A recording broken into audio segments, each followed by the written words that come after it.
కన్న తల్లినే కడతేర్చాడు విశాఖలో ఓ కసాయి కొడుకు.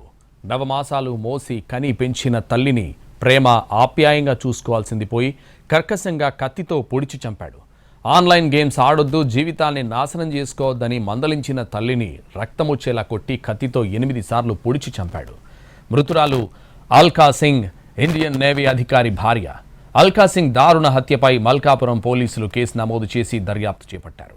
విశాఖలో దారుణ హత్య కేసు దర్యాప్తునకు సంబంధించి మరిన్ని వివరాలు మా ప్రతినిధి చిరంజీవి అందిస్తారు. విశాఖలోని మల్కాపురం పోలీస్ స్టేషన్ పరిధిలో దారుణం చోటు చేసుకుంది. ఒక మహిళ అనుమానాస్పదంగా మృతి చెందింది. అయితే ఈ మృతి పట్ల అనేక అనుమానాలు వ్యక్తమవుతున్నాయి. ముఖ్యంగా ఈ కేసు సంబంధించి పోలీసులు కూడా ఆ కేసు దర్యాప్తు చేస్తున్నారు. చనిపోయిన మహిళ ఒక నావీ అధికారి భార్యగా తెలుస్తుంది. అయితే దీనికి సంబంధించి ప్రస్తుతం పోలీసులు కూడా దర్యాప్తు చేస్తున్న పరిస్థితి కనిపిస్తుంది. మరి ఈ మృతి వెనుక ఉన్నటువంటి కారణాలు ఏంటి? ఒకవైపు ఇది హత్యగా భావిస్తున్నప్పటికీ ప్రస్తుతం దాని మీద ఇంకా పోలీసులు దర్యాప్తు ఇంకా అనుమానాస్పద మృతిగానే కేసు నమోదు చేసుకుని దర్యాప్తు చేస్తున్నటువంటి పరిస్థితి కనిపిస్తుంది.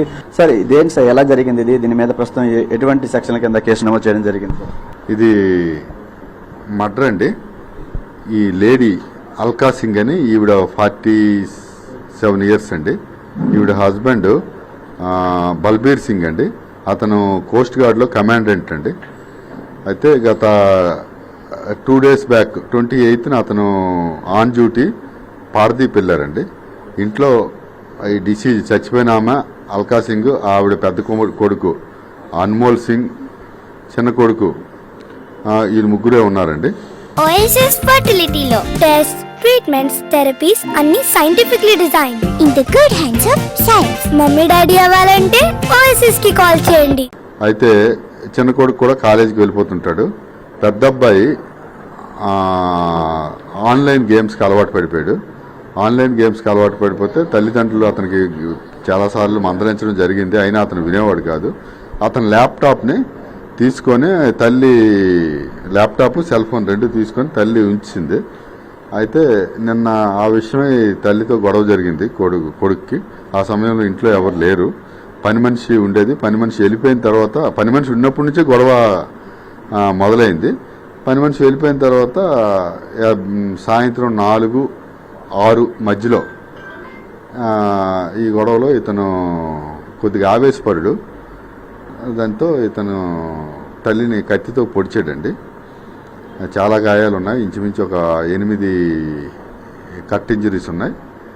ఈ తల్లి స్పాట్ డెడ్ అయిపోయిన తర్వాత ఆ కుర్రోడు ఏంటంటే నేరాన్ని కప్పిపుచ్చాలనే ఉద్దేశంతో ఆ రూమ్కి తాళం వేసి బెడ్రూమ్కి, రెండో కొడుకు సాయంత్రం 6:30కి వచ్చేటప్పటికి అమ్మ ఏదని అడిగితే ఏమీ తెలియనట్టు, అమ్మ ఎక్కడికి వెళ్ళిందో తెలీదు, నువ్వు కింద ఎత్తుకు నేను పైన ఎత్తుకుతానని ఈ చిన్న యాక్షన్ చేశాడు, సీన్ క్రియేట్ చేశాడు. ఆ తర్వాత ఎప్పటికీ తల్లికి దొరకలేదు. ఈలోగా తండ్రితో కూడా మాట్లాడడం జరిగింది. అమ్మ ఎక్కడికి వెళ్ళిపోయిందో తెలియడం లేదని చిన్న కొడుకు, పెద్దోడు మాట్లాడలేదు. ఇలాగ ఉండగా రాత్రి 10 గంటలకల్లా అది కోస్ట్ గార్డ్ ఆఫీసర్స్కి తెలిసి వాళ్ళు బ్రేక్ ఓపెన్ చేసి ఇల్లు చూస్తే డెడ్ బాడీ ఉందండి. ఆవిడకి ఇమీడియట్గా కళ్యాణి హాస్పిటల్లో అడ్మిట్ చేశారు. కేసు దర్యాప్తులో ఉందండి.